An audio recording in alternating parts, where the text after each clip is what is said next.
je dois développer cela. Le péché est le plus mauvais. Écoute ce que Romains chapitre 6, le verset 1 jusqu'à 4, qu'est-ce qu'il nous dit? Que dirons-nous donc?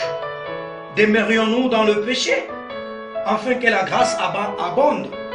Est-ce que réellement tu peux rester dans le péché et que la grâce de Dieu puisse abonder sur toi? Et or qu'il nous dit, dans Ésaïe 59, il dit, il est là pour nous écouter, il est là pour nous secourir plutôt. Maintenant, ce qui fait que Dieu n'a pas la force d'entrer et de secourir, c'est nos péchés. Mais ici, c'est la question que Romain nous demande. Que dirons-nous? Demeurions-nous dans le péché? On va accepter de rester dans le péché ou de quitter dans le péché? Et dans le deuxième verset, il dit, loin de là, nous qui sommes morts au péché, comment vivrons-nous encore dans le péché? Tu as reçu le baptême, tu t'es repenti, mais comment tu peux encore rester dans le péché? Vraiment, c'est une question très importante que nous devons nous poser. Beaucoup de gens ne savent pas qu'il a été baptisé, mais il n'abandonne pas à faire le mal. Il s'est dit, non, j'étais déjà baptisé, je dois entrer dans le royaume de Dieu. Tu es en train de te mentir. Tu ne peux jamais entrer dans le royaume de Dieu lorsque les péchés sont remplis à l'intérieur de toi. Et tu es en train de chercher à construire les péchés dans ta vie. Alléluia. Mais bien aimé, j'aime tellement les enseignants, c'est moi. Le péché est quelque chose de mauvais que tu dois pointer pour Oyamundo. Un exemple typique. Je peux prendre le papier duplicateur comme ça. Vous le voyez, ça c'est le cœur de l'homme, est tout blanc. Le cœur est comme ça. Maintenant, je fais ça.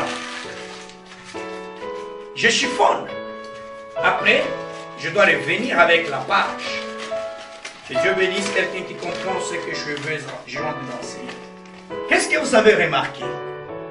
Ça, vous remarquez que c'était un bon duplicateur. Mais lorsque je l'ai chiffonné, regarde le fichier, regarde le fichier. Ça montre que le péché c'est quelque chose, même lorsque vous allez être libéré, ça va rester comme ça. Au fil et à mesure, ça va revenir à l'originalité. Alors le péché que vous faites, ça vous pousse à détruire beaucoup de gens. Il y a d'autres péchés, ce n'est pas toi qui as causé, mais tu as causé sur la tête de quelqu'un. Il faut arranger mes bien-aimés dans le Seigneur. Si vous restez dans le péché, vous croyez que vous allez avancer? Non et faux archi-faux. Alléluia. Dans le 4e verset, qu'est-ce qu'on dit? Plutôt 3e, il dit ceci. Ignorez-vous que nous tous qui avons été baptisés en Jésus-Christ, c'est à sa mort que nous avons été baptisés. C'est deux choses. On dit, était baptisé en Jésus-Christ.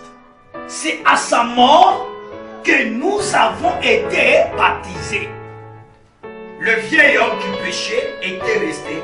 Est-ce que réellement l'homme qui ne pêche pas était entré en toi? Ça, c'est la question que vous pouvez vous poser.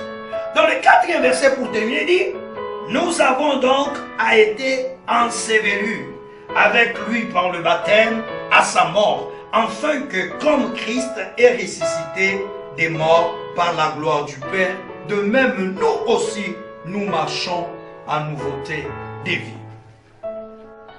Lorsque vous abandonnez, vous vous repentirez et réellement vous allez vivre dans une gloire.